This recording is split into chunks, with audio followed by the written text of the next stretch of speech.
Welcome to Inside Coverage. I am Frank Schwab, joined by Jori Epstein. No Jason Fitz today. I assume he just passed out from the 1900 March Madness videos he's been doing for Yahoo. Fitz deserves a break for sure with all the basketball going on. How are you doing today, Jori? And how's your bracket doing? I know that you're not the world's biggest college basketball fan, but we did that for the expert picks. How's your bracket doing? Wow, Frank, really outing me that I've checked my brackets 0 times. Oh boy, who you had to have everybody still alive in the Final Four. You weren't picking 10 seeds or anything. I will say though, I should go check it. I will say that everyone keeps being the death of the Cinderella, and I feel like I picked a lot of upsets because if you don't pick upsets, what fun is that? So based off that, I'm guessing not well. How is your bracket doing? It's doing fine because I had a kind of a weirdly chalky bracket. What's not doing fine? So over at Yahoo Sports, the editors asked me hey, will you pick every March Madness game? And I said, sure, that sounds like a great idea. That sounds fun. It does not become fun when you've had the worst tournament you've ever had in your life. I swear to God, I haven't looked at my record. I am scared to look at my record. I don't know. I can tell you from my bankrolls that it is not a good tournament for me, Jori. We'll leave it at that. So bracket doing okay. I'm looking at it. Yeah. 152nd out of 561 on the men's side. 36 of 63 picks correct.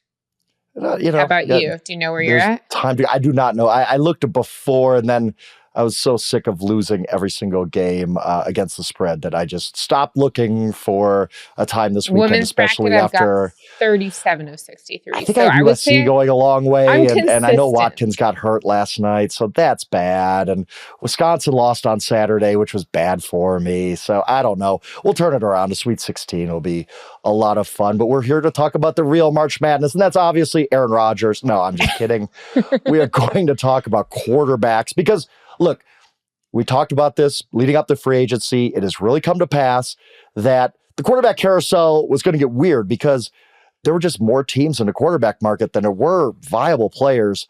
And we're seeing that. We're seeing some teams where we're like, okay, it's almost April, and we don't know what your quarterback plan is. So we're going to go through some of those questions for players, for teams. We're going to sort out this game of quarterback musical chairs and figure out who's going where and if that's even a viable plan. For some of these teams, the answer is absolutely not.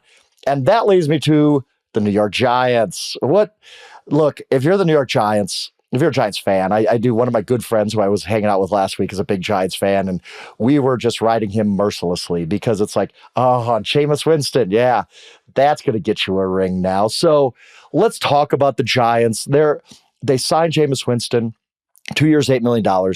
They still seem to be in the Aaron Rodgers sweepstakes. What do you know right now about the Giants, and where do you think this ends up with the Giants as far as who's going to be their starter week one, who might be their starter week one of 2026? Because I just don't think that they have the guy on the roster, obviously. I don't think Jameis is the long-term answer here. Right. I think when you look at this, the contracts often give us a hint as to what a team thinks of a player. And so when I talk to people, on one hand, there are people related to the Giants who are excited about this because they say it will be interesting. It won't be boring. The upside is great. Can we just rein Jameis in a little bit and try and get the interceptions down while keeping the touchdowns up and seeing some of the theatrics that he did have in recent years in Cleveland and New Orleans, even more recently than in Tampa Bay. But ultimately, the way the contract was reported, and from what I was talking to people, it seems like the contract hasn't officially hit some of the systems where you could see the exact breakdown of incentives. It's about $4 million a year. So 2 years, $8 million, which would be the same annual average that he had his final year with the Saints 2 years ago, as well as last year with the Cleveland Browns. Maybe there's some upside if you end up starting a lot of games. And so I think when you look at that, that's backup money. That's not starter money. Now, right. It's not even a lot of backup money, honestly, Jori. Think about Sam Darnold last year. He got 1 year, $10 million. That's high end. Sam Darnold last year and Daniel Jones this year are outliers in terms of what the backup money trends are. And so I think it is in the range of backup money. And I mean, any team would be happy to have a guy on backup money start and play well. So I'm not saying he can't. The sentiment I get around the league from people in front offices as well as people on the coaching side is that Jameis's contract doesn't mean he can't start or won't start, but it means that the Giants don't view this as the be-all, end-all answer. They think of this as a good security, someone who you could feel comfortable with if you need to, comfortable is actually the completely wrong word for Jameis Winston. I take that back. Someone who you can feel like gives you something if they need to come in. But there's someone I talked to in the league and I was like, okay, what's your prediction for how many games Jameis starts? Like, what's the over-under? And they said 5.5. So is that, the Giants bring in a rookie, but they don't start him right away, kind of like the Drake May timeline? Or is that, hey, you bring in a guy, but he's competing and maybe he ends up not being quite ready or he gets hurt and so Jameis is coming in. So I think Jameis will have a presence in the Giants locker room. And I also think Jameis has a pretty strong presence wherever he goes. But I think that the way someone told me is he's a perfect break the glass emergency backup. And I think that's actually a better way to say it than a good comfort option, because it's like breaking the glass suggests some degree of chaos. And Jameis Winston some is degree, chaos. Yeah. The Jameis coaster is always, I mean, the guy had a 5,000-yard season. Like, there's not many dudes walking around the earth who have had a 5,000-yard season in the NFL. He could do some good things. We just know what Jameis is at this point. Like, he's just, and yeah, you're right. Like, you always sign him in hopes that you can get rid of the mistakes. But this is what he is. Like, he's not changing. Like, it just, at some point, every team says, oh, we could change it. We could change it. You can't. This is who Jameis is. That's my favorite part about the NFL. Everyone's belief that they could change what someone else could not change. Yes, that's why you see so many failed first-round picks get added by everybody, by the Cowboys. The Cowboys just collecting them like, hey, we could get something out of this guy. Nah, you probably can't. Like, there's a reason he's available. Same with Jameis. And so let me ask you, okay, Jameis is there. I believe you think if Rodgers doesn't sign with the Steelers that the Giants would take him in, right? That the writing's on the wall there.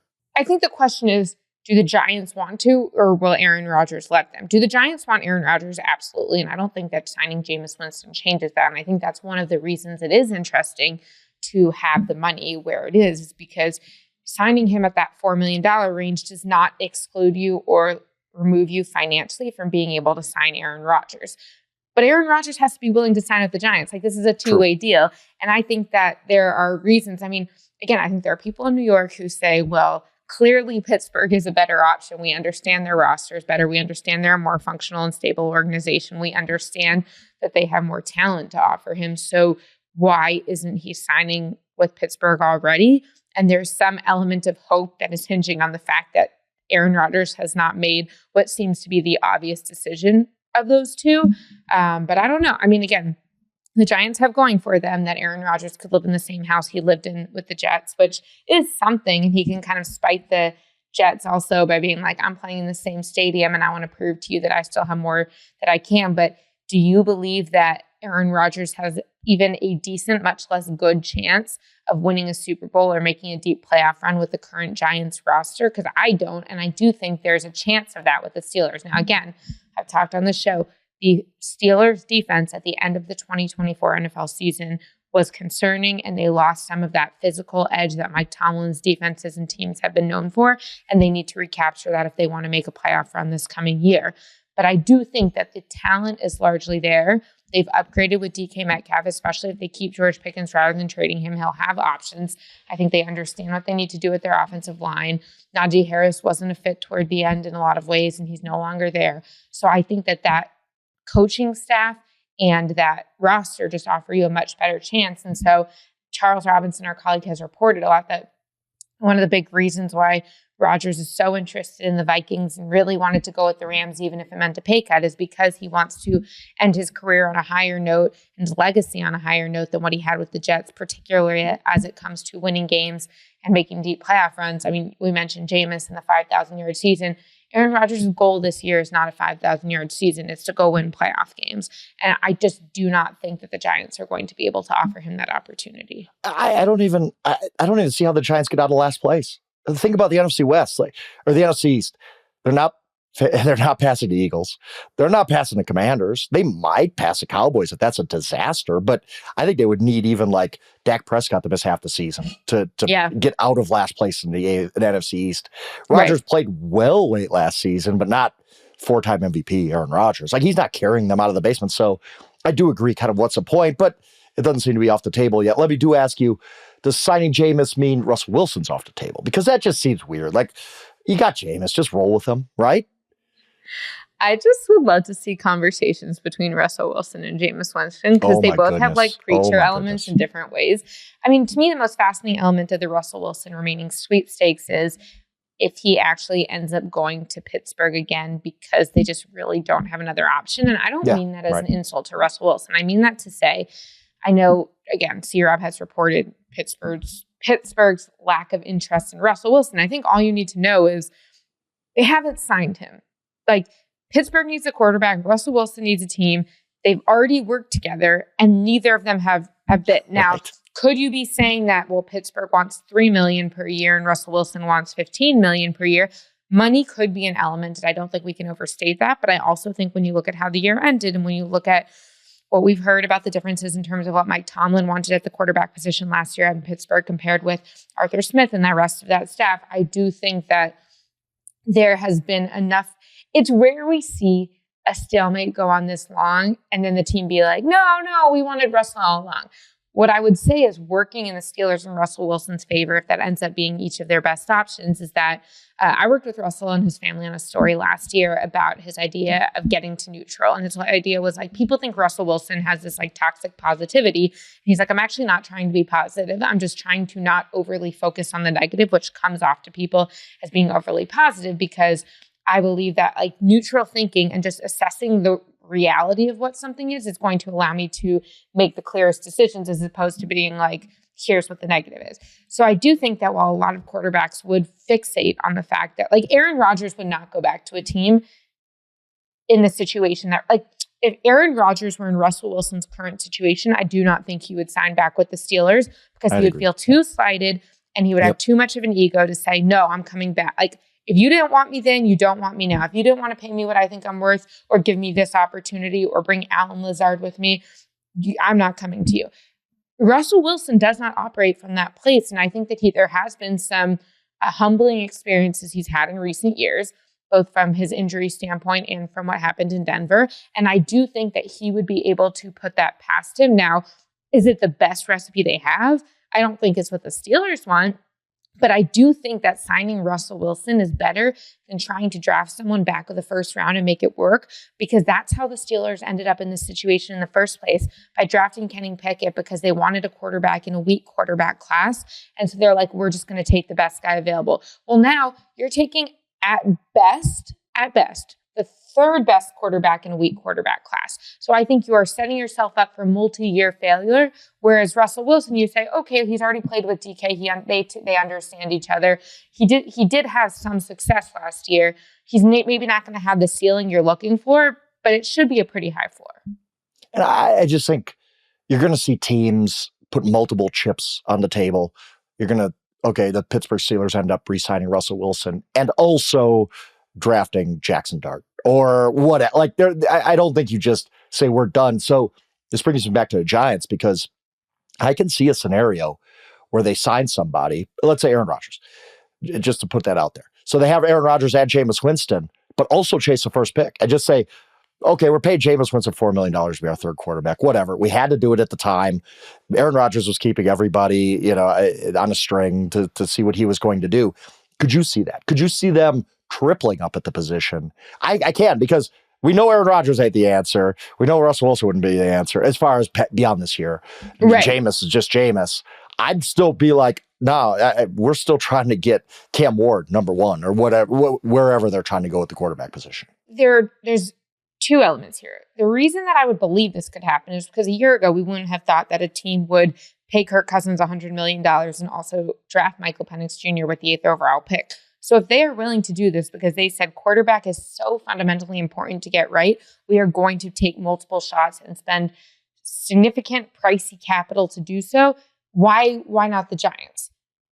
But I do think there is a reason why not the Giants, because Joe Schoen and Brian Daboll seem to need an answer for this year. And so are they going to be doing something that they think is going to help them in 3 years? Now, again, do they want to be in a good place where they are still in the organization and they are still winning in 1, 2, 3, 4, 5 years? Of course, no one is doubting that. But I do think you have to realize that the difference in Atlanta with a first-year head coach and some new people in the front office and all that compared to the Giants, who have a head coach and general manager who by all accounts seem to be on the hot seat, and some people thought they weren't even going to make it to this year. I think you have to keep in mind that the top decision makers are coming at it from a different place. So I don't think it would be foolish to triple up, especially if you get Aaron Rodgers at a somewhat reasonable rate. I still have some questions about Aaron's desire to help develop a young guy. I think any young guy being around Aaron Rodgers will learn from Aaron Rodgers because he's brilliant and he has experience and he's going to do it. And even though I know I was critical of the idea that he and JJ McCarthy would be a good team in the sense that Aaron Rodgers will ask different things of his offensive linemen and receivers than the coaching staff will. I do still think you learn by being around a guy like that. And I do think Jordan Love learned a ton by being around him. I think the question to me is more, how are you setting this up? How quickly do you feel like you need your rookie to come along? And do you have the organizational buy-in to get that guy? Because if they can have a rookie start this year and have even like medium to good success, and what I mean by that is the Giants don't need a Jaden Daniels or CJ Stroud-like performance to be able to prove to ownership they should keep their jobs. But if they have a Drake May-like performance, that should be good enough. So you don't have to win the games, but if you have found the quarterback who gives you hope and potential for the future. Again, we saw Tom Telesco with the Chargers. Even when he wasn't making playoff runs, he got a lot of opportunities because he helped find Justin Herbert, or he was the chief decision maker when they found Justin Herbert. And so my question is, if you're the Giants and you're not necessarily winning games, and the last person who brought in Aaron Rodgers and started him got fired, well, if you can't prove that your rookie's ready because he's not playing, are you going to be able to prove that you can keep your job for the next year? That's a really good question, because you're right. At the end of the year, look, the Giants want these guys to succeed. They want to get off the carousel. That's why they're coming back. They don't want this constant change.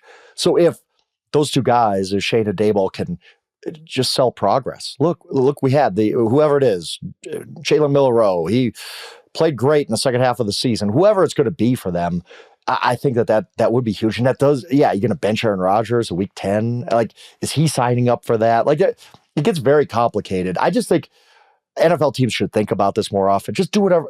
If the New York Giants this year drafted Shedeur Sanders, let's say in a just a crazy world, you draft Shedeur Sanders 3, you get to the second round, and let's say Jackson Dart is there in the second round. You say, whatever, let's draft him too, because I don't think it matters how you get the answer on the test right. You don't need to show your work. You just need to get the answer right. And will they get ridiculed for it like the Falcons did? Yes. The Falcons right now are looking very smart for drafting Michael Penix because the wheels fell off on Kirk Cousins. And I just think more NFL teams just need to think about quarterback differently. They think about it salary-wise differently. They think about everything differently when it comes to quarterback in the NFL, except how to build the quarterback room. They're always like, oh, we don't want to hurt Aaron Rodgers' feelings. Like, whatever. Like, get it right. And that's why I think that the Giants could do something really unconventional in the draft. I think they could draft multiple guys. I don't know, but I just, why not? Why not try? Why not try something different when everything else has failed you? I do think there's an element of, if you have a quarterback who has a strong personality, particularly one whose talent, like it or not, has earned him some degree of authority in the organizations he goes to, communication matters. And again, C-Rob wrote about this with the Vikings. The Vikings needed to ask Aaron Rodgers, and I'm not saying they did, but this is what they should have done if they had these conversations. Are you willing to be a backup if we decide JJ is ready? And so I think these conversations, that to me is where Atlanta went wrong. It's not that they went wrong for for drafting Michael Penix Jr. It's, to me, I think it was a bad faith move to not give Kirk Cousins a heads up when you gave him money and verbal guarantees that he was going to be your guy for multiple years, and he signed with you for that reason, because the Vikings said, we'll take you back, but we're not going to guarantee you 3 years of like starter type opportunities. And I do think that we saw this with the Jets this year. We see this on the NFLPA report cards when they ask the players, do you believe that your ownership is committed to winning? Do you believe your ownership is creating a positive culture? I think that matters. I'm not saying it correlates directly to wins. We've seen the Chiefs do really badly on those report cards and still win because Patrick Mahomes is Superman. But I think that there is an element of the culture does impact the team, particularly if there's strife at the quarterback position. I mean, I would argue that Aaron Rodgers' Pat McAfee comments, even when he was allegedly very friendly with his teammates, I do think that impacted the team. Now, did it sink them? Is it the reason everything went wrong? No, but I think that is important. But there are teams around the league who we see are not being afraid to hurt their quarterback's feelings and bring in someone else. And I think the Indianapolis Colts are a great example of that, because they drafted Anthony Richardson 2 drafts ago at 4th overall. He's played 15 total games, so under 17 games, not even a full season due to injuries, a little bit of a quick benching, all of that. And now they're bringing in Daniel Jones, giving him about $14 million a year, which again, going back to Jameis Winston, $4 million seems like a backup contract. $14 million says, hey, you might be the starter. So I am fascinated to see how the Colts situation turns out. Before I get into what I think about this, Frank, what do you expect to happen? And did you agree with the Colts' decision to sign Daniel Jones? Kind of. It just tells me that they really are out on Anthony Richardson. When you signed Daniel Jones to compete with your starter's kind of done, right? Like you're just like, well, we got to do something else. I think that was a move based on, hey, we know we're getting fired if we don't win this year. So we got to figure it out. And Anthony Richardson's completing 48% of his passes. Like this just isn't working. Let's take a quick break, Jori, because when we come back, I want to ask you about the QB1 in this draft class. I think we both agree that he's going number 1 overall, but I want to ask you which team he's going to. We'll come back right with that. All right, Jori, over at BetMGM, I'd like to check those lines here and there. Cam Ward, yesterday at least, was minus 1,100 to go first overall into draft, which is a massive favorite. Like, it's basically you're a lock to go number 1. Draft markets can be volatile, whatever, but that's where we're at right now. I believe you agree with me, Cam Ward's going number 1 overall. You could tell me if not. But do you think it's the Titans? Do you think the Titans will entertain a trade? Because that's a huge domino in this offseason. If the Giants just give the Godfather offer, you can't refuse it. I think that, or whoever down the draft board somewhere just decides we're just all in on Cam Ward. We're going to make an offer the Titans have to take because they're rebuilding and they need extra draft picks.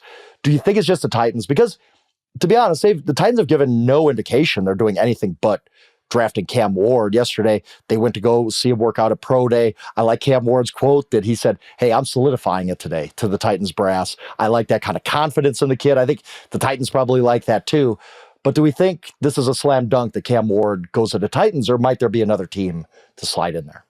I think the Titans will be listening to offers, and I would expect the Giants and Browns to at least have the conversation. They should have the conversation, regardless of if they feel like this is a 60% chance they want to do it or a 90% chance they want to do it.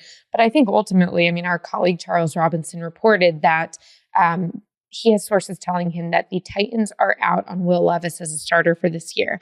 And so when you take that nugget that they're out on Will Levis as their starter this year, this is a team that really does want to be winning. And again, Brian Callahan in his second year as head coach is going to have a lot of reasons to want to show that he was the right hire in that position. Well, if Will Levis isn't your guy and you don't have another option, you just have a backup in the room, you need a quarterback. So I don't think that they're going to give away the best option in this year's draft when they don't have to trade up for it. And oh, by the way, there's not 4 good options. This is not last year when 5-6 guys can feel like they are solid starters, if not better, in the first year. So right, let me ask you, Jori, real quick, because I like to just let into that. Because if there is a year to just say, you know what, we're punting quarterback this year because we don't like these guys. Because the people you're talking to aren't necessarily sold on Cam Ward and Shedeur Sanders as right. top 10 picks, right? Even they might go there, but I mean, does that change if you're the Titans or even if you're the Browns or Giants to just say, these guys ain't it? They ain't worth the first pick of the draft, so we're not paying what we need to pay them to get it.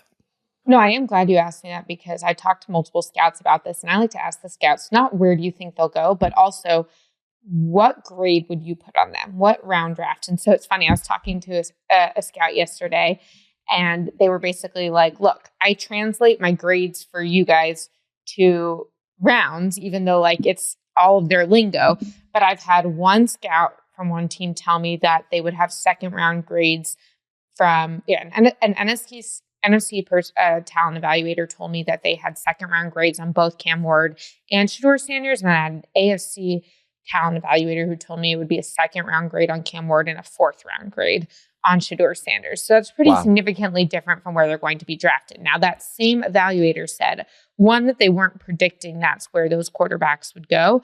And two, they weren't even saying that they should go there. But the scouts and the talent evaluators kind of look at it as, let's look at what they can do. Let's look at what they are physically and athletically, what they've already done, and what we believe the potential for them is. And then let's combine that with the market price. The market price is going to drive up quarterbacks because the demand for quarterbacks far outweighs the supply. And so then that's how you have a second round grade on someone, and all of a sudden they're getting drafted first overall. Sometimes it's lower than that in terms of the grade. I would love to know what they had on Kenny Pickett versus someone like even Anthony Richardson, who I know we're going to talk about on the show. Like, his talent did make him a first round grade for some people in the league because he might have been raw, but they like that potential. So I think with Cam Ward versus Shedeur Sanders, one of the things that people ask is how much have they maxed out their physical gifts and their athletic frames? And this is something that I totally don't think about because I'm more like, well, how have you played? What are you able to do? But this AFC evaluator was telling me that they're like, look, Shedeur's got good accuracy and touch. Arm strength is good, not great. Like, he has turned around programs, but they felt that Shedeur had physically maxed out where he is at. And if when they look at his body, which is these talent evaluators' job, they feel like he's as big as he's going to be, he's as fast as he's going to be, and probably about as talented as he's going to be because he is really strong from a technique and poise standpoint. And so they're like, look, the things he's done well, he has allowed himself to get pretty close to what they believe his ceiling is.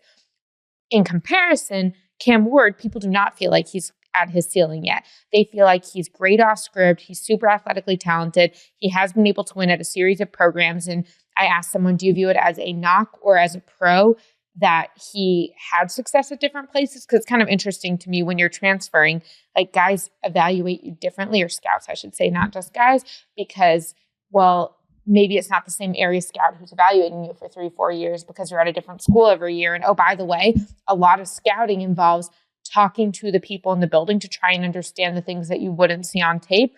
But none of these people who have been with Cam Ward know him quite as well because everyone was with him for a year or two, or maybe someone came with him from Incarnate Word to Washington State. There's a little bit of that, but the information gathering is different. But when you look at Cam Ward, people do feel like physically he's still got some of that baby fat, and he has the ability to transform his body and become more sound. He's got the ability, because his technique is rawer than Shedeur's, he has that ability to improve in that standpoint. And I know that, again, that's what my sources are telling me, and Charles's agree, which the word they had for Cam Ward is that he's kind of doughy in terms of his body, and he could transform himself physically. And so when you look at why Cam Ward will ultimately be, in my opinion, deserving of that first overall pick, it's not necessarily that he's looking like Caleb Williams right now. It's that he has impressed people with his ability to win and transform programs and have this physical talent that they are excited about what they can do with it at all of these different stops. And then on top of that, they feel like where he's at now, which is already impressive, is pretty far from his ceiling, and that excites teams. Now, but let me ask you, okay, so let's say you're the Titans or a team looking to trade up. Most draft grades are not going to be that much different from team to team, right? Like, so you have a second round grade on Cam Ward. Is it worth it to draft him first, even second, third overall? I think he's going first, but whatever. Because the quarterback position is just so different. Because, hey, let's take a swing on a second round right here because Cam Ward, his body could change and he has something more to max out.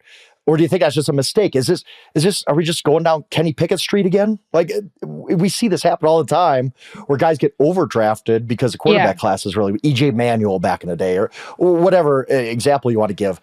So do you think it's right? Like, if you're the Titans, you're sitting there and you're saying, we got the same as the team you were talking to. We got the same grade. We got second round grade on this guy, but we need a quarterback. We need to take a swing. We got the first pick.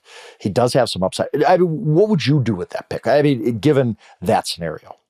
I think it depends where you are in the life cycle of your team, what other talent you already have around you, and also, as a decision maker, how long of a leash you have. And I know that is a bad decision-making principle, but we can't be unrealistic of, like, if you're telling me, hey, Jori, if you write 3 articles a week and you got to keep your job, even if you feel like good about 2 of them and one of them you're like, I kind of have to tell you I'm going to write this, but I'm not yet sure I have the reporting on it, but I'll go work and try and make it work and see how many sources I can get to ultimately get to that. Otherwise, you can have the 2, save the article for next week, but you might get laid off. I'm writing that 3rd article. Right, and so exactly. I think that's reasonable. Yep. Like, my rent's going to be due whether or not I decide I want to write that article. And so I think that is not completely unfair or unreasonable that these teams are going to do that. If you're Brian Callahan, I mean, coaches get fired in a year or 2 pretty often in this league. And what he was supposed to go develop. I thought there was justification to fire him after the first year. Exactly. There were people who thought he was going to be fired last year. And so when you look at that and you're like, okay, well, his job was supposed to come be the quarterback whisperer for Will Levis. He wasn't, and he was furious at Will Levis for a lot of what he was doing. Then you have to keep that in mind this year, that now he needs to prove not only that he can win, but also that he could develop a quarterback, and maybe even more importantly, that he could develop a quarterback this year that will make it look like he can win over time. I mean, I have talked to evaluators who say, like, even if you're drafting a backup quarterback, I had someone tell me, like, we need to decide if we want this guy and he's available when we're on the board, whether it's third, fourth round. We just have to be comfortable with taking him in the third round, even if we have a fifth round grader on him, because he's not going to be there in the fifth round. So I think there's an element of that. But I do think there's an element, especially if you have the leash, of being realistic of, are you setting this guy up to succeed? Are you giving him an offensive line that is going to allow him a little bit of time to get used to this game? Are you going to ask him to play right away? We definitely overdraft quarterbacks, but to me, it's not just about where they're drafted. It's also about how realistic you're being about what's around them and what should be expected. To me, what was interesting is I was talking to him because the Louisville Pro Day is today. So Tyler Shut's throwing, and I was talking to someone who's at Louisville Pro Day. And I was like, oh yeah, I could see like the Cowboys being interested in him as a mid-round pick, for example. And the person's like, well, I don't know if he's going to go there. And I was like, what do you mean? And they're like, well, I could see someone taking him in the end of the first round because of that fifth-year option. Now, personally, I don't think Tyler Shaw's going at the end of the first round. I've been surprised before. I don't think we're at that place. But I think what's fascinating to me is that if teams are already comfortable with the fact that, or reluctantly accepting of the fact that they're going to have to draft quarterbacks, and in this year, even receivers, because there's so few of them, higher than they want to if they want their guy, then you might get to the point where someone's like, well, if I'm going to have to draft him more highly, and I know he needs a little bit of time to develop, wouldn't I rather get him on that fifth-year option for $25-30 million as opposed to having in that fifth year to give him that 50, 60, what's it even going to be by the time these guys get their contract? So I think that's one of the reasons you see these end of the first round picks also go, is because that fifth-year option can't be overrated in terms of what it means, particularly at really expensive positions. Yeah, absolutely. Although I think quarterback's a little different, because if a guy balls out early enough, that fifth year is getting ripped up and replaced. And that leads me to another question I have, switching back to a veteran who wants to get paid, who has been getting paid peanuts in the NFL, and that's Brock Purdy. The report came out that he wants something similar to Dak Prescott, and wow, okay, that's 4 years, $240 million, $231 million guaranteed.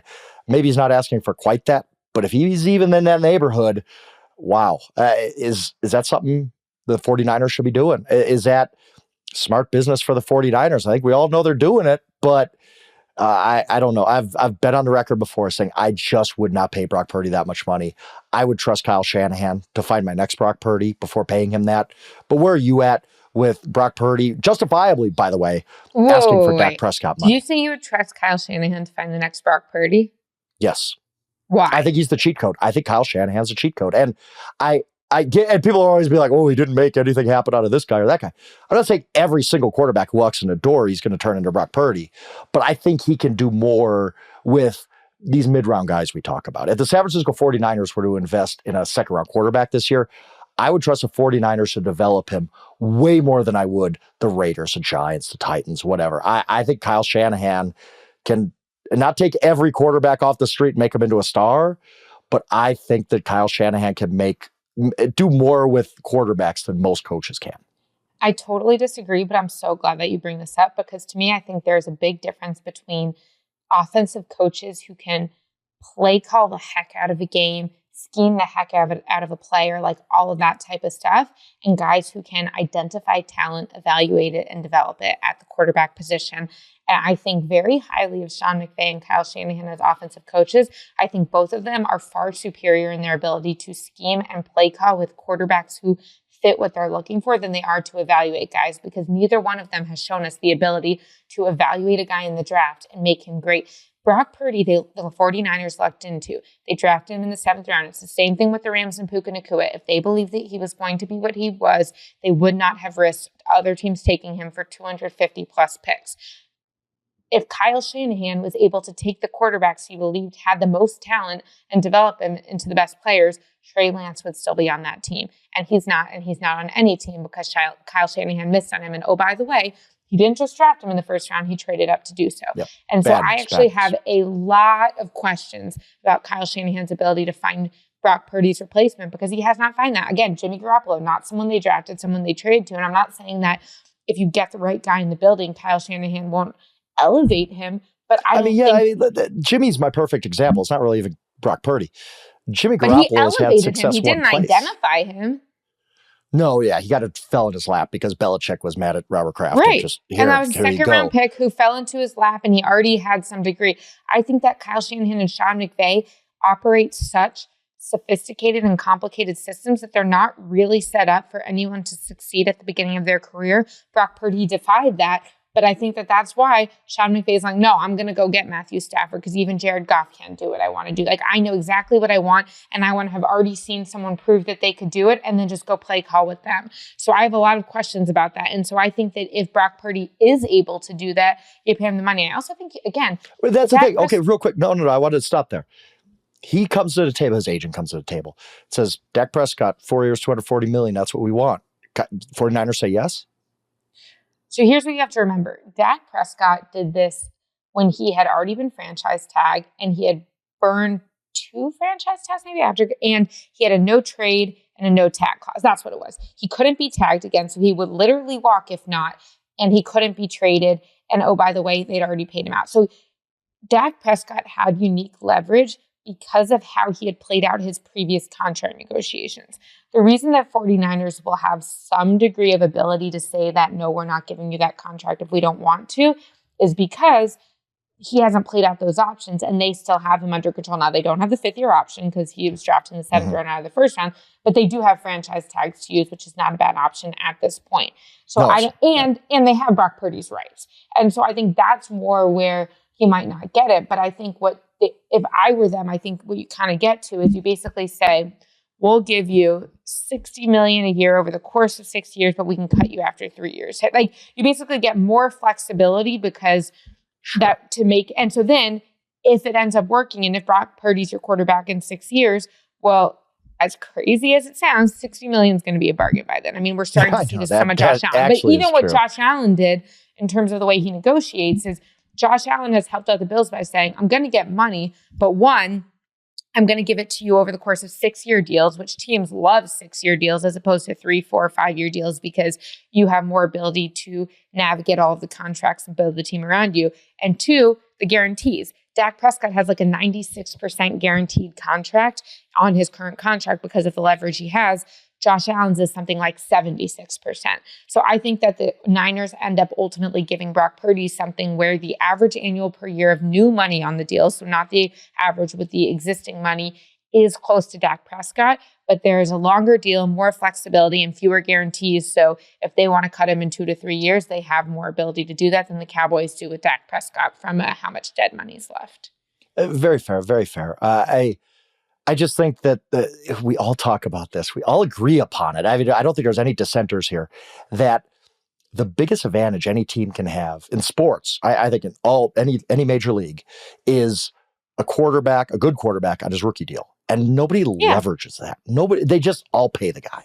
The Commanders when you're saying, instead of just being like, no, the advantage is if we got a guy in his rookie deal, we could build this team with Kittle and McCaffrey, and we could pay Ayuk and Debo for a while, and nobody leverages that. They just fall into it for a while, and then they're like, well, time's up. We got to pay Brock Purdy. And I just think that somebody's going to think differently about this at some point. And that team, I'm going to segue here, that's a Jason Fitz special. That's professionalism. I'm going to segue right into the Minnesota Vikings, who made that decision with Sam Darnold. I was actually proud of them, like a proud father, saying, good for you on not paying Sam Darnold, even though I did say I would franchise him and figure it out. Well, good for you for not doing what I would do. Good, exactly. Once I saw their plan in action of, okay, we are not keeping Sam Darnold, but we're going to help JJ McCarthy. We're going to get him some linemen, offensive and defensive, actually. That having good defense helps a young quarterback. The whole Aaron Rodgers thing, I always thought was stupid because they kind of put their chips on JJ McCarthy and said, we trust our evaluation. We drafted this guy 10th. We think he's going to be healthy. But I need to ask you, what should be the expectations for JJ McCarthy? I mean, He comes into a pretty good situation. Sam Darnold really succeeded in this situation. Can we expect J.J. McCarthy to be basically make it 6 out of 6 with this rookie class from last year at quarterback, where he's also going to be a star like Sam Darnold was last year? Yeah, I think it's actually a pretty bold move what the Minnesota Vikings are doing, because J.J. McCarthy already was not one of the top quarterbacks drafted last year, and now he's coming off an injury. He had 2 knee surgeries this past year. And so I think when you look at this, what is he even physically going to be able to do? Now, on the flip side of that, I think what you do with a quarterback who is coming off an injury, who has not played professionally in the regular season, is you say, well, let's bring them along slowly. Let's try and give them easier responsibilities and take as much off their plate as possible at the beginning. I mean, I talked to different sources last year when I was working on a story of when is a rookie quarterback ready. And there's some people in the camp of don't start the guy before he's ready, particularly if the offensive line isn't strong enough to protect him and allow him to get comfortable to some degree in the game. Give him time and you'll be glad you did. And there are other people who say the best way that they can learn is by getting thrown in the fire immediately. And so what you want to do is have the center do the protection calls instead of the quarterback. Have the receivers run fairly simple routes. Try and simplify what they're looking at. And I think Cliff Kingsbury did a great job of this with Jaden Daniels last year, which is who was at the Bengals defender who said that they're running college level offense and it's super simple. And yes, that was by design to not give Jaden Daniels the crazy stuff at the beginning, not because Jaden Daniels can't handle it, but because if you can get confidence and gain it step by step, that's just a much more sustainable level to develop as a quarterback. So the reason we should have confidence in the Vikings is because I do believe Kevin O'Connell is super sharp, and I do think he can develop quarterbacks in ways that Kyle Shanahan and Sean McVay have not proven they can develop. I think he's kind of the anti-them in the sense that he calls plays at a high level and develops quarterbacks beyond what they're able to do, regardless of where they came from. And so I think Kevin O'Connell will say, look, we're only asking you to do 40% at the beginning of the year. Okay, now it's week 5, 60%. Okay, now it's week 10, 100%. Like, I don't think they're going to ask too much of him. He's going to have the talent around him. They understood that the offensive line was a really big issue and that at the end of the year when Sam Darnold is getting sacked 9 times in a playoff game, it was not only Sam Darnold. All of that said, I still think there are going to be questions about him physically. I do too. But I think it's a worthwhile gamble. I really do. Yeah, I just fair. think that, you drafted this kid for a reason. You got to see it through. And again, once I saw their plan, okay, we're reinvesting the Sam Darnold money into help for J.J. McCarthy. Okay, I can get with that. And I think J.J. McCarthy could be really good. Like, I know it's very, very small sample size. It was only the preseason, but he looked really good in that half 3 quarters or whatever he played in the preseason game. You're like, what? They got something with this kid. It was so unfortunate they had the knee injury because I wanted to see how this thing went. I think I have pretty high expectations for J.J. McCarthy. I think he's going to come in. I think a year off might help him mentally, just not being overwhelmed by everything. You get to take a step back. I get it's not the same when you're rehabbing, you're not practicing, but I don't think it's a bad thing. It's not exactly Jordan Love, sitting for a while, but I don't think it hurt him. I really don't. As long as he's healthy, that is a big question, especially at that second procedure he had done on the knee. I think he's going to be really good. Maybe not to the level of Jaden Daniels, but he's going to be pretty good. Now, I want to get to one more team because this is just the shrug emoji of the quarterback questions I had for you today, Jori. What are Browns going to do? How do the Browns dig out of this mess? I look at all these solutions for the Browns at quarterback, and I say, what the heck are they going to do? Like, what is their path out of this thing? Not even just in 2025, Jori, but 2026 and beyond. What do they use the second pick? Shedeur Sanders, you said some teams have a 4th round grade on. Do they bring in Russell Wilson? Like, what's the path out for the Cleveland Browns at quarterback? I feel like the Cleveland Browns and Pittsburgh Steelers are really both not having a clear-cut path. I'm concerned for both of those franchises at quarterback. I think that further concern is, what if Aaron Rodgers retires and then neither of them have that answer? Like, the Giants could do Jameis Winston and a rookie that they're going to develop, and at least they'll have something to say. I have no clue. I mean, I think if you don't get Shedeur Sanders, you should probably bring Russell Wilson in just so you have an option that you feel like can be serviceable this year. I don't know. It doesn't seem... I think they go with Shedeur. Again, talent-wise, Shador is probably not what you want to be taking with the second overall pick, but he is your best option right now. You want a long-term answer. It's so hard, though, Jori. I mean, like you said, you had a guy say 4th-round grade, and you're going to draft him 2nd overall. And I get value quarterback is just different. Yeah. We got to treat it different. But, man, isn't that risky? Isn't that we're putting a number on a roulette table and hoping to hit it. Like, that doesn't seem to me what's like also a good bet to me. risky is what cast are you feeling like you're going to give Shador Sanders to come into? Like, I don't think he's coming into a great situation to succeed. Yes, it's good that you have Myles Garrett, and I believe that whatever rookie quarterback was coming in, you should give them Myles Garrett so that they get a couple extra possessions because the defense is getting off the field. But, oof. It's so tough. The Deshaun Watson thing just screwed them up. They had it set up so well. Like this whole, we're going to suck for a while, trust the process. And then they screwed it all up with Deshaun Watson. They literally sabotaged their franchise for, I don't say this lightly, maybe the good part of a decade. Like, it's going to take them so long to dig out of this. Like, it's so messy. It's so bad. You have no clear answer. I actually think one of the reasons, if you're the Browns, you want to draft a rookie quarterback, even if you have to overdraft a little bit, is because if you get a Russell Wilson they're not getting Rodgers, but someone for a short-term bit, you still have that lingering question of, are we going back to Deshaun Watson in a year and a half? Like, when are we getting back to him? I think that the Browns need to rip that Band-Aid off and move forward and have Deshaun Watson's successor. Whether or not that successor has success, I think that they just need to have their next guy in, because I think it's crucial for them to move forward with it. But I think they also need to be realistic. Now, again, I would be studying the Patriots if I were them, because I think Drake May took steps. I actually did not believe Drake May should be put in when they did put him in, because I thought that offensive line was so bad. It was so bad for Jacoby Brissett, and there was such little talent around him to work with. Little talent, I say, as if all of these guys aren't the best in the world. The relative talent that the Patriots had against the people they were lining up against. And I was at the Patriots game against the Texans. I was at the Patriots game against the Jets. I mean, I watched some of these times where the offensive line was just not able to get the job done. And oh, by the way, they just let their center David Andrews go. So now they don't have a guy who is he was hurt last year too, but they don't have that guy who can take the protections off the rookie in the same way. I think I would want to understand, how did Drake May and the Patriots stay afloat at that position even when they weren't winning? Because and maybe that's just us as a media market getting excited about someone doing well, and maybe it was just the expectations were so low that when he had some good throws, it was great.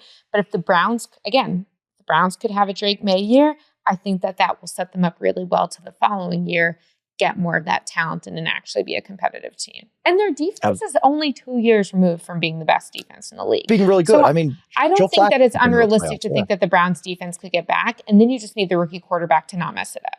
And the offense. I do agree. I do have one possible solution for you, for the Browns or the Steelers or the Giants or somebody, because it's still very complicated. We're going to get to that right after this break. All right, Jori, there's still one name out there that absolutely fascinates me because I can't figure out what's going to happen. We talked before about the Atlanta Falcons doing things unconventionally. Well, I laughed at them. I was like, come on, you're keeping Kirk Cousins on the roster. You're going to pay him a $10 million bonus. And they did. And now it seems like they actually have some cards, like they have some leverage. And I do wonder, at what point does a team like the Browns pick up the phone, or the Steelers if Aaron Rodgers goes elsewhere, retires, or the Giants if they just strike out?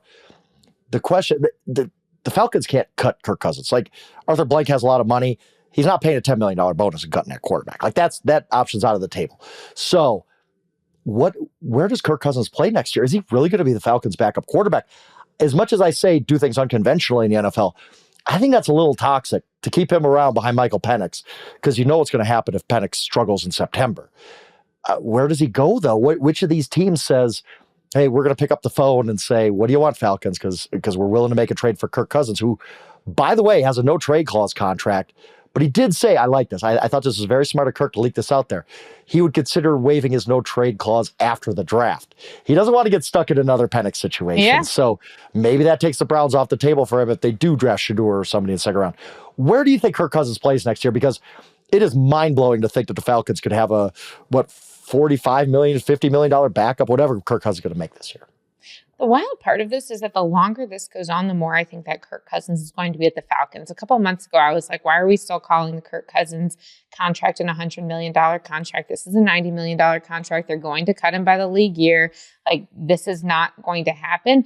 But now there's the whole idea that Arthur Blank says, so I'm going to pay $90 million for 1 year of Kirk Cousins, or $100 million for 2 years. I'd rather pay $50 a year than $90 a year. I think there's a legitimate chance that they keep him. Is it kind of toxic? Yes. Is it going to be the most toxic quarterback situation in the league? No, which is funny about the league.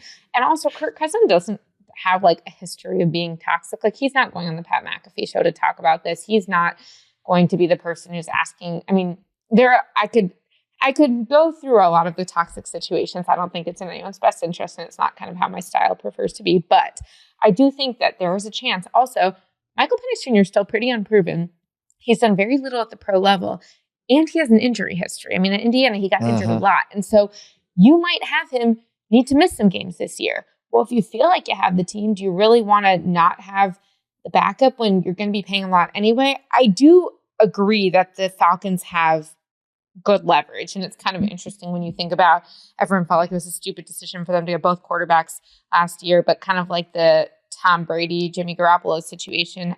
Jacoby Brissett, like, if you have multiple quarterbacks, it's usually a good thing rather than a bad thing, because you have something other teams want. To me, I have trouble justifying, if I'm the Browns, giving up a lot of draft picks for him. Think of what the Browns had to give up at draft picks to get Deshaun Watson and how that worked out. Is it really worth it to do that? And to me, the question is, I don't believe Kirk Cousins is fully washed yet, although I do have people around the league say, how many quarterbacks other than Tom Brady like come back from seeming like they're washed? And like Tom Brady was more just the final year in New England, what that system was doing for him. I still think that there's a prevailing sentiment around the league that the year after an injury, you take a little bit of time, particularly if it's Achilles, ACL, all of that. And then 2 seasons after, so once you've had a full year to recover as opposed to a few months, you're able to play at a different level. And so I don't think it's so crazy that both Aaron Rodgers and Kirk Cousins could end up playing at a higher level this year. I'm not saying they will, but Aaron Rodgers in particular, because he actually played all 17 games last year and played well, was able to stay healthy. He just didn't have the mobility he had, which I think there's reason medically to think that he might be more mobile this coming year, even if he's not like peak MVP level mobile. The thing about Kirk Cousins, though, is Russell Wilson's so much cheaper than Kirk Cousins right now, it seems. Again, I don't know exactly what he's asking, but you're not having to get him from another team and agree to him. So are you telling me that Kirk Cousins is such a better option this year than Russell Wilson? Because we're talking this year. We're not really talking 3 years for the organizations you're mentioning, that you want to go give the Falcons something for him, particularly when you're already still paying for Deshaun Watson if you're the Browns. To me, in that case, you go with Russell Wilson. Yeah, absolutely. Our colleague, I've used this line a million times because I love it so much. Our colleague Scott Pianowski over on the fantasy side has a saying I live by: once the cheese goes bad, it usually doesn't turn good again. And I think that way with Kirk Cousins. We saw him look really bad last year, other than the game against the Buccaneers where somehow he just had that one dead cat bounce for 509 yards, 4 touchdowns in that win. He was bad the rest of the season. Led the NFL in interceptions, even though he didn't start all year. And I just don't think he comes back. But I could see a team talking itself into that. Like, if you're the Giants and you know, hey, Aaron's not coming, Jameis is going to get us fired. We're really not that interested in Shedeur Sanders. Like, you almost have to pick up the phone and say, what do you want? And I think the Steelers the same way. If Aaron Rodgers retires or goes to the Giants or does whatever he's going to do, I think you have to pick up the phone. I think the desperation is going to sink in, and the Falcons are going to get calls on Kirk Cousins. And I think they have to consider it. They kind of salvage something out of this horrible deal. It's a bad deal. Like, yes, they might have ended up with the right answer. For him that will make them feel like they should get rid of their backup idea when they're already going to have a lot of a sunk cost. And that's a great point because too. This isn't the Denver situation. Russell Wilson and the Denver Broncos were in a very toxic situation by the end. The Falcons and Kirk Cousins are in like a mildly toxic situation, and I think that makes a difference.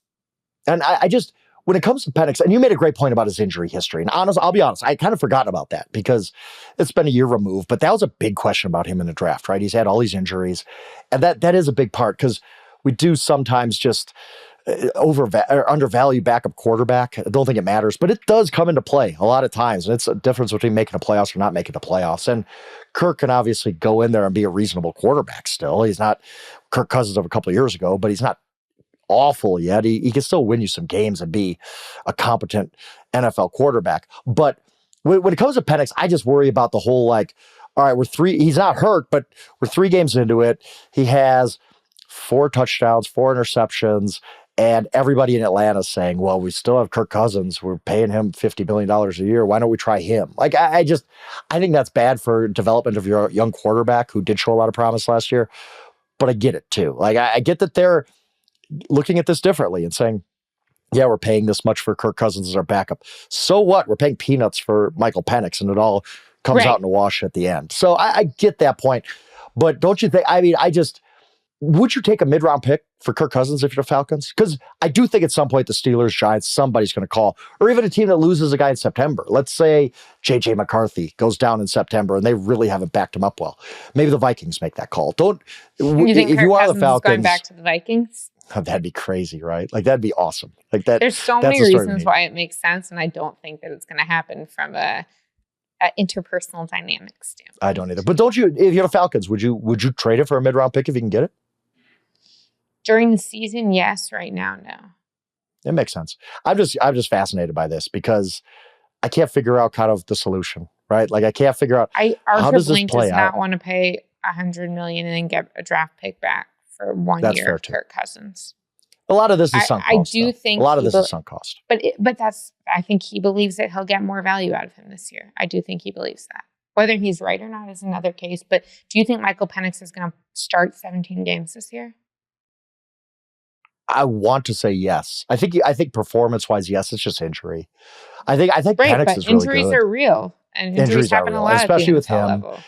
Especially with him, and he's dealt with it before college. And usually, guys don't get healthier in the NFL. And I hope he doesn't get injured. To be clear, seems like a great guy. My minimal interactions with him have been very positive, but I do think that people think about that.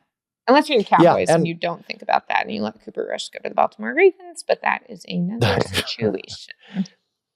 Straight up, the Falcons should win that division, or at least be. I shouldn't say that. The Buccaneers are still really good. They should be in contention to win that division, and you don't want to give games away because Michael Penix misses 4 games with a sprained MCL or something like that, and you just have nothing at the backup quarterback position. I do get that. It's just unconventional. We're always unconventional around here on Inside Coverage. I am at Yahoo Schwab on social media. She is at Jori Epstein. Please rate and review us. We do love those reviews. Thanks to Madison and Stone for doing God's work behind the glass. We miss you, Fitz. That is Inside Coverage. We will be back with you on Friday. Feisty Friday. And our new producer, TJ. And everyone new producer TJ forgot that. I'm doing host duties. I'm not used to it. I'm not Fitz. I'm not as smooth as Fitz, Jory. Fitz does this so well. And I'm the Kirk Cousins is Michael Penix. You just hope he doesn't get hurt at some point. But thanks to everybody who listens. Come back with us on Friday. It's going to be me, C. Rob, Fitz, Feisty Friday. Until then, have a great rest of the week.